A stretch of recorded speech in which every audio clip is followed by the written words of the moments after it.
रितु के माता पिता की मृत्यु के बाद वो अपने ताऊजी गगन और ताईजी सरोज के साथ रहती थी। रितु के माता पिता ने उसके नाम पर बहुत सारी जायदाद कर रखी थी और उसी जायदाद को हड़पने के लिए गगन और सरोज के मन में लालच जाग जाता है। हमें कैसे भी करके इस रितु को ठिकाने लगाना होगा। इसे पाल पोस कर हमें हमारे कंधों का बोझ नहीं बढ़ाना। बोल बच्चन मत करो, हकीकत में भी इस काम को पूरा करो तब मैं मानूं। अरे सरोज, जल्द ही हम इस टूटे हुए घर से निकलकर एक आलीशान बंगले में रहेंगे, लेकिन इसके लिए हमें इस रितु को जान से मारना होगा। गगन और सरोज रितु के सामने बहुत अच्छे बनते। रितु बिटिया, ये देखो मैं तुम्हारे लिए क्या लाया हूँ, तुम्हारी पसंदीदा जलेबियाँ। तुम्हें जलेबी खाना बहुत अच्छा लगता है ना? लो खाओ बिटिया। थैंक यू ताऊ जी, मुझे जलेबी खाने का ही मन कर रहा था और आप ले भी आए।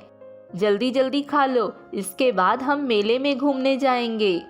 गगन और सरोज दोनों रितु को 2-3 दिन तक कुछ ज्यादा ही प्यार देते हैं, लेकिन तीसरे दिन वो दोनों रसोई में।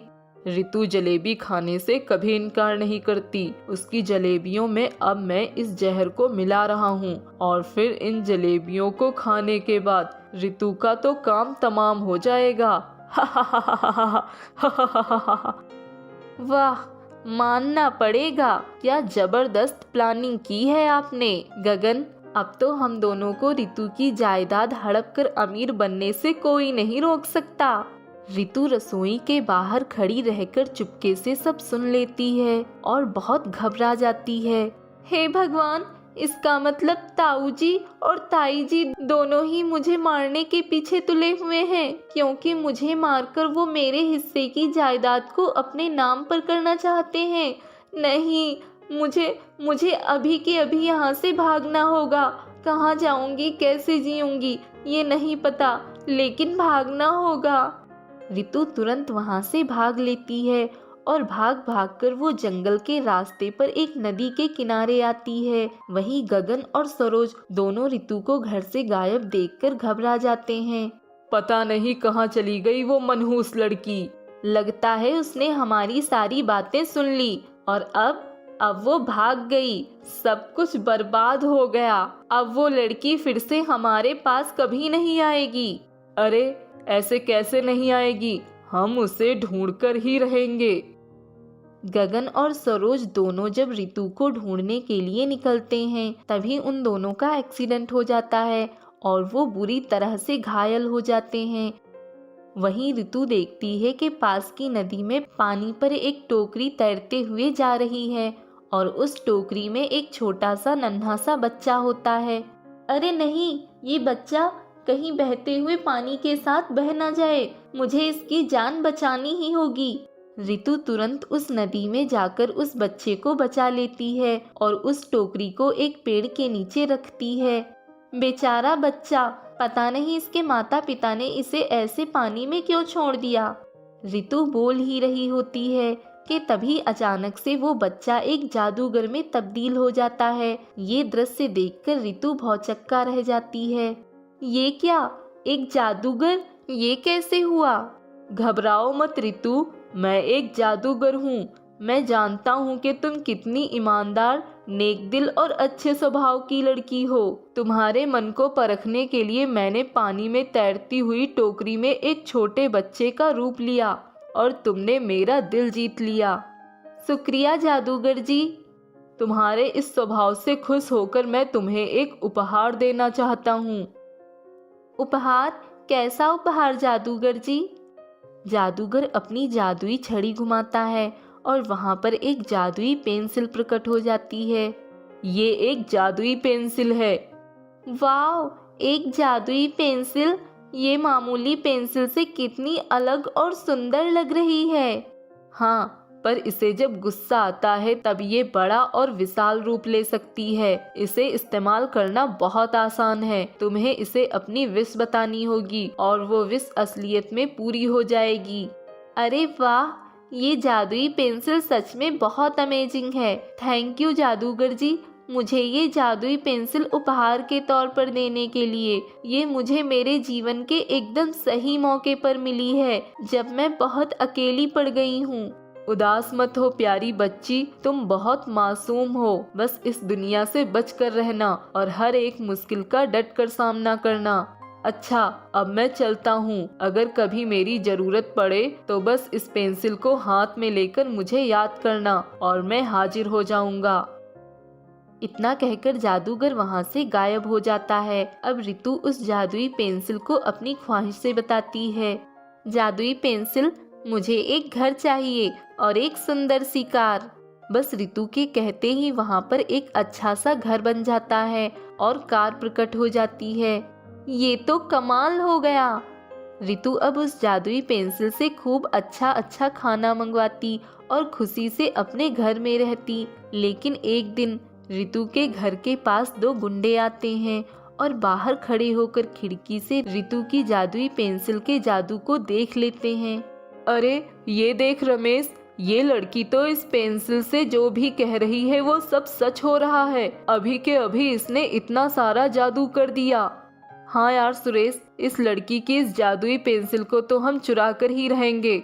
जब ये इतनी आसानी से करोड़पति बन सकती है तो हम जैसे गुंडे भी तो बन सकते हैं। फिर रात में जब रितु अपने घर में सो रही होती है, तभी वो दोनों गुंडे आकर उसकी जादुई पेंसिल को चुरा लेते हैं और अपने साथ ले जाते हैं। ए जादुई पेंसिल, जल्दी से मुझे एक मस्त बंगला बना दे जिसमें मैं खूब ऐशो आराम की जिंदगी जीऊं और उसमें ढेर सारा रुपया पैसा भी होना चाहिए। अरे जादुई पेंसिल, पहले मुझे एक बहुत बड़ा महल दे दो और उसमें ढेर सारा सोना और हीरे मोतियों के बड़े बड़े संदूक भी दे दो, जल्दी दे दो। दोनों गुंडों के इतना कहते ही जादुई पेंसिल बहुत क्रोधित हो जाती है और जादुई पेंसिल विशाल रूप में बदल जाती है और उन दोनों गुंडों की जम के पिटाई करती है। अरे अरे मत मारो, अरे मत मारो मुझे। सॉरी जादुई पेंसिल, गलती हो गई, मुझे मत मारो, छोड़ दो। दोनों गुंडे दुम दबाकर वहां से भाग जाते हैं और जादुई पेंसिल अपने आप फिर से रितु के पास ही चली जाती है और रितु उस जादुई पेंसिल के जरिए एक खुशहाल और सुंदर जीवन बिताती है। प्रताप एक गरीब हार वाला था। वो फूलों का हार बनाकर गांव के मंदिर के बाहर बैठकर हार बेचता था। वो दिन रात खूब सारी मेहनत करता था। हार ले लो हार, फूलों का हार, सुंदर और शानदार हार, हार ले लो हार। माता रानी की मूर्ति के लिए हार चढ़ाना है, वैसा हार दीजिए ना भाई। और मुझे भी ये 30 वाला हार दे दो प्रताप भाई। जी जी, अभी देता हूँ। प्रताप का स्वभाव सभी से बहुत अच्छा था और उसके मन में किसी के लिए कोई भी गुस्सा नहीं था। जो ग्राहक उसे कुछ बुरा भला बोलकर जाते, वो उनकी बातों को ध्यान नहीं देता। प्रताप माता रानी का बहुत बड़ा भक्त होता है। वो हर सुबह पंडित जी से पहले जाकर मंदिर के कपाट खोलता और माता रानी की पूजा करता। जय माता दी, हे माता रानी, आज का दिन सभी के लिए सुखमय और शुभ हो। सभी पे अपनी कृपा बरसाए रखना माँ शेरा वाली। पूजा पाठ करके प्रताप मंदिर के बाहर हार बेचने लग जाता है। त्योहारों के पर्व पर तो उसकी खूब कमाई होती और वो खूब मेहनत भी करता। प्रताप का इस दुनिया में कोई नहीं था। वो अकेले ही रहता था और अकेले ही चूल्हा फूंक फूंक कर अपना खाना बनाता था। खाना खाने के बाद रात भर वो हार बनाने लग जाता। आज की रात कैसे भी करके मुझे ये सारे हार बनाने होंगे, क्योंकि त्योहार है और इस अवसर पर पूरा गांव हार खरीदने आएगा। यही मौका है। अगर एक बार ये त्योहारों का सीजन चला गया तो मेरा काम चलने में बहुत दिक्कत आएगी। एक रात प्रताप अपने घर लौट रहा होता है, तभी उसका एक कार से टकराकर एक्सीडेंट हो जाता है, जिसके कारण उसका एक हाथ फ्रैक्चर हो जाता है। प्रताप, तुम्हारा ये हाथ बहुत बुरी तरह फ्रैक्चर हुआ है, इसीलिए फिलहाल तो तुम 2 से 3 महीने इस हाथ से कुछ काम मत करना। बोन इंजरी हुई है और वो भी मेजर वाली। क्या? 2 से 3 महीने? लेकिन डॉक्टर साहब, मेरे हाथों के जरिए हार बनाकर ही मैं अपना पेट पालता हूँ। अगर मेरी रोजी रोटी ही बंद हो जाएगी, अगर मैं हार नहीं बना पाऊंगा, तो मैं खाऊंगा क्या? मेरा घर कैसे चलेगा? बिजली का बिल, राशन, पानी, ये वो, ऊपर से मैं अकेला हूँ। मेरे आगे पीछे मेरी देख रेख करने वाला भी कोई नहीं है। I am really sorry Pratap, वो सब मैं नहीं जानता, लेकिन एक डॉक्टर होने के नाते मेरा कर्तव्य था तुम्हें वो बात बताने का, इसलिए मैंने बता दिया। अपना ख्याल रखना। प्रताप अब बहुत चिंता में पड़ जाता है और उसे समझ नहीं आता कि वो क्या करेगा। वो जैसे तैसे कुछ दिनों तक खर्चा चला लेता है, लेकिन फिर कुछ दिनों के बाद उसके खाने के लाले पड़ने लगते हैं। अब मैं क्या करूं? सिर्फ थोड़ी सी दाल ही बची है और पानी है। नमक के बिना तो खाने का कोई भी पदार्थ, कोई भी सब्जी, कोई भी दाल, यहाँ तक कि कोई भी रोटी भी बिना नमक के नहीं बन सकती। नमक का भाव तो आजकल इतना बढ़ गया है कि बस पूछो मत। राजनाथ बनने वाला तो मुझे कुछ देगा भी नहीं अभी उधारी पे, क्योंकि पहले ही मैं उससे बहुत सारा सामान उधारी पे ले चुका हूँ। एक हाथ से तो मैं सिर्फ पानी ही पी पाऊंगा अभी। बेचारे प्रताप को जोरों से भूख लगी थी, लेकिन अपनी गरीबी और मजबूरी के कारण वो सिर्फ पानी ही पीकर सो जाता है। उसके पास पैसे ना होने के कारण वो ऐसे ही 7 से 8 दिन पानी पीकर गुजारता है। फिर जब वो मंदिर में जाता है, तभी एक आदमी मिलता है और कहता है, अच्छा, तो अब मैं समझा। वही मैं सोचूं कि तुम इतने दिन से हार बेचने क्यों नहीं आ रहे। लेकिन ये क्या, तुम्हारे हाथ के साथ साथ तुम्हारी तबीयत भी खराब है क्या? तुम्हारा चेहरा इतना उतरा हुआ क्यों लग रहा है? तुमने खाना नहीं खाया क्या कई दिनों से? हाँ भाई, खैर अब तुम्हें अपना दुख बताकर क्या करूं? आंखों में आंसू लिए प्रताप मंदिर के अंदर जाता है और माता रानी के सामने भावुक होकर प्रार्थना करता है। हे माता रानी, पिछले 1 हफ्ते से मैंने खाने का एक निवाला तक नहीं खाया है। मेरा कोई रिश्तेदार भी नहीं है। मैं इस दुनिया में अकेला ही हूँ। ऐसे ही रहा तो मैं कैसे जी पाऊंगा? भूखा ही मर जाऊंगा मैं तो। मदद करो माता रानी, मेरी मदद करो। तभी माता रानी की मूर्ति में से एक रोशनी उजागर होती है और स्वयं साक्षात माता रानी वहां प्रकट हो जाती हैं। और माता रानी को देखकर प्रताप को अपनी आंखों पर विश्वास नहीं हो पाता। वो एकदम से आश्चर्यचकित हो जाता है और माता रानी को प्रणाम करता है। जयकारा शेरावाली दा, बोल साचे दरबार की जय। जय माता दी। माता रानी, आपने साक्षात मुझ गरीब को अपने दर्शन दे दिए। जीवन सार्थक हो गया माता रानी। प्रताप, मैं जानती हूँ कि तुम किन परेशानियों से गुजर रहे हो। तुम्हारे साथ जो हादसा हुआ, उसके बाद तुम्हारे हाथ के कारण तुम हार नहीं बना पा रहे हो, लेकिन मैं तुम्हें यहाँ धरती लोक पर कुछ देने आई हूँ। तभी माता रानी अपने हाथ पर एक जादुई नमक का डब्बा प्रकट करती है और उसे प्रताप को देती हैं। उस नमक को देखकर प्रताप कहता है, नमक?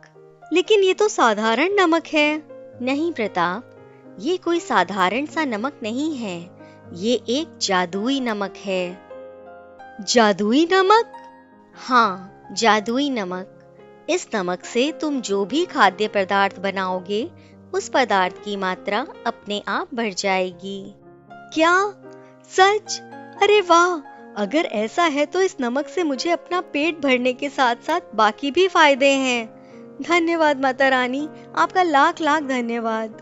माता रानी वहाँ से अदृश्य हो जाती हैं और तभी प्रताप का हाथ भी ठीक हो जाता है। ये क्या? मेरा हाथ भी ठीक हो गया। धन्यवाद माँ। फिर प्रताप उस जादुई नमक से घर जाकर कचौड़ी बनाकर तलता है और कचौड़ी में नमक डालने से वहाँ एक कचौड़ी से 50 कचौड़ियाँ हो जाती हैं। वाह, ये तो सच में गजब का करिश्मा है। इस एक कचौड़ी की मात्रा बढ़कर 50 कचौड़ियाँ हो गई हैं। जय हो माता रानी की।